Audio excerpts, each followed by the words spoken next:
Ce que je peux dire, c'est que le combat que nous menons, ce n'est pas une question de pouvoir. Nous ne sommes pas là pour du pouvoir. Et comme je l'ai dit, je suis dans mon gilet, dans mon casque.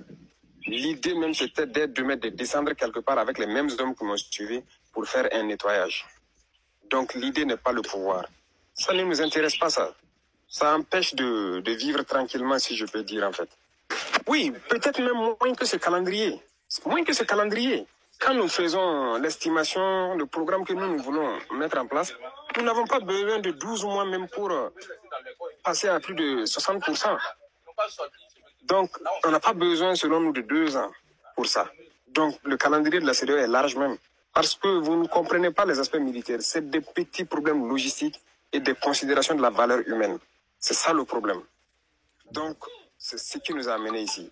Donc, le calendrier de la CEDEAO, ils n'ont pas à s'inquiéter. C'est pas un truc pour... comme je vous dis, c'est pas le pouvoir qui intéresse les gens. Donc, la CEDEAO peut rester tranquille. Ce n'est pas une question de... Si dans 4, 5, 6 mois, tout est l'ordre est rétabli, ça ne sera pas militaire de toute façon. On n'est pas là pour ça. Les civils vont choisir leur président et puis on va continuer le combat.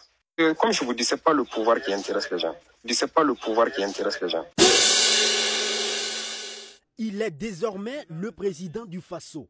La dénomination de président de la transition n'est plus d'actualité. Le capitaine Ibrahim Traoré porte aussi le statut de chef de l'État, chef suprême des forces armées nationales. Ainsi en a décidé la charte de la transition modifiée ce samedi 25 mai 2024 à la clôture des assises nationales. Une charte qui confère également au président Ibrahim Traoré 5 ans pour gérer les affaires de l'État à compter du 2 juillet 2024.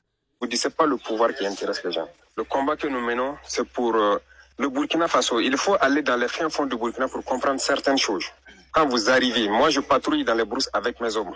La logistique minimum que nous cherchons ne suit pas. Et quand vous arrivez encore trouver vos populations meurtries, vous imaginez que vous arrivez dans des villages et toutes les feuilles des arbres ont disparu parce que les hommes mangent les feuilles. Les herbes sont mangées. On propose des solutions qui pourraient nous permettre de produire et de protéger ces gens-là. On ne nous écoute pas. On a tellement proposé de solutions et j'ai compris que finalement on fait de la politique au lieu de faire ce que nous devons, c'est pourquoi nous sommes venus. Parce que n'oubliez pas que moi je suis acteur majoritaire de ces événements du 23 et 24 janvier.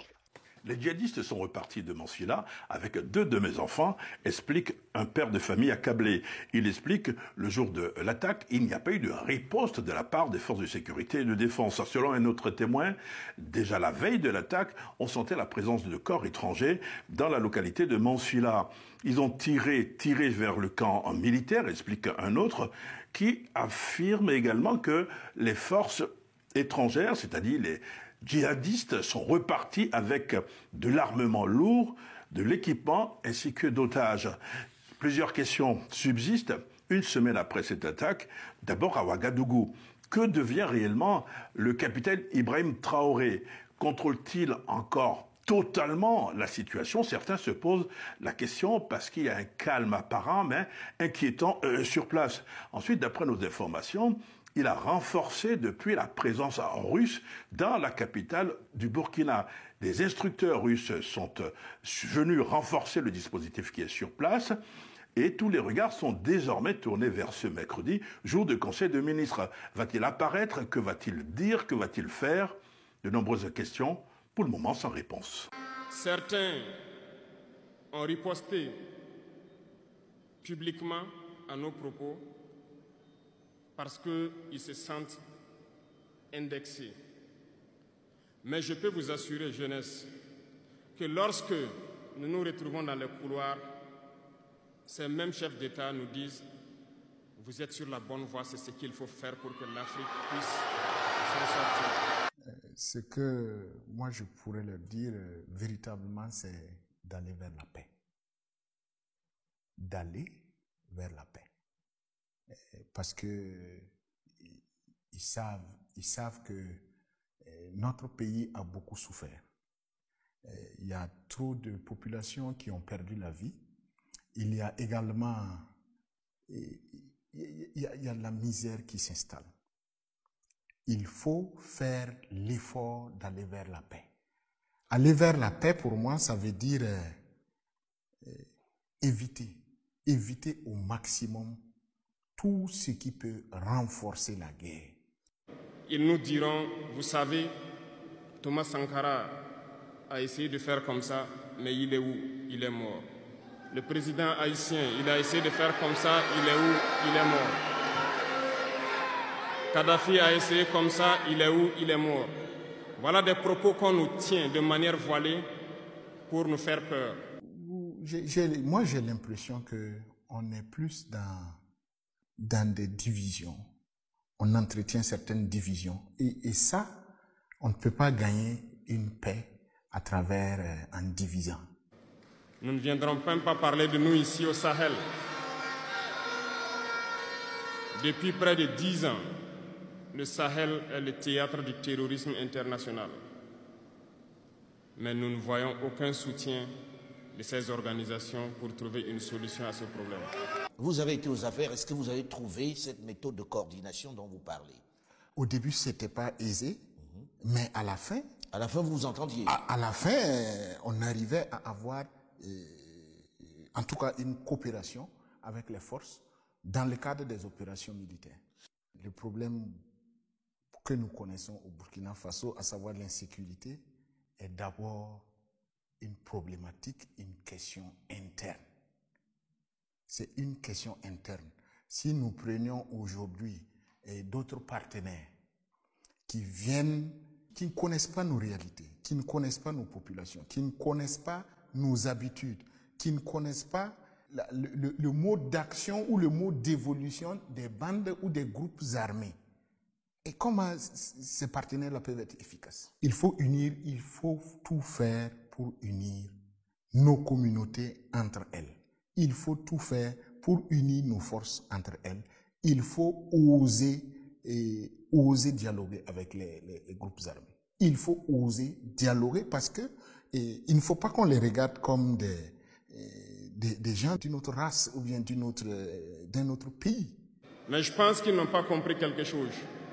Quand nous disons la patrie ou la mort, nous vaincrons, ce n'est pas qu'une phrase.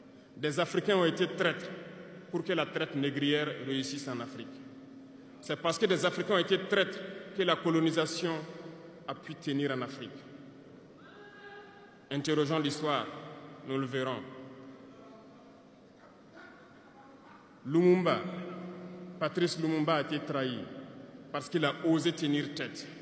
Je pense que c'est du déjà vu, de Patrice Lumumba, en passant par Thomas Sankara, ainsi de suite. Si vous prenez les Kwame Nkrumah, si vous prenez l'histoire de Sékou Touré, c'est des exemples qui doivent nous éclairer et qui doivent nous permettre de ne pas forcément répéter à la lettre tout ce qui a été fait.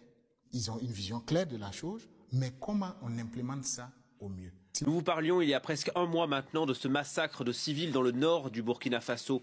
223 civils tués, dont des enfants et des femmes. Des exactions documentées par Human Rights Watch, commises par l'armée. La justice affirmait à l'époque avoir ouvert une enquête. Nous vous proposons aujourd'hui de nouveaux éléments déterminants, des vidéos, des photos de civils attaqués, des documents extrêmement choquants, vous allez le voir, qui illustrent l'ampleur du massacre. Wassim Lastre, bonjour.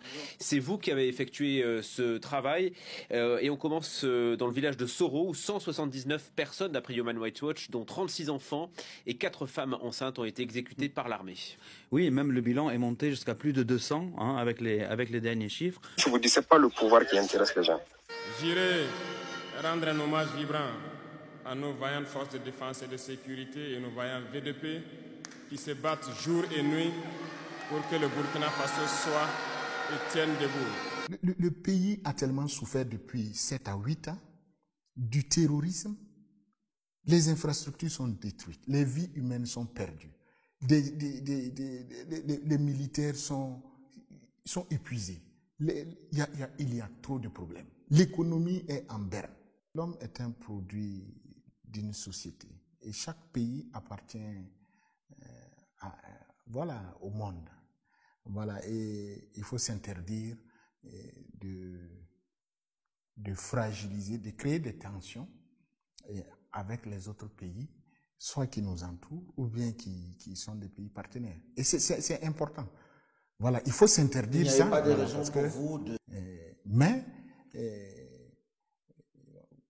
couper avec tel pays ou bien tel autre, bon, c'est pas forcément, voilà. En tout cas, on peut couper, mais éviter en tout cas d'être en bagarre.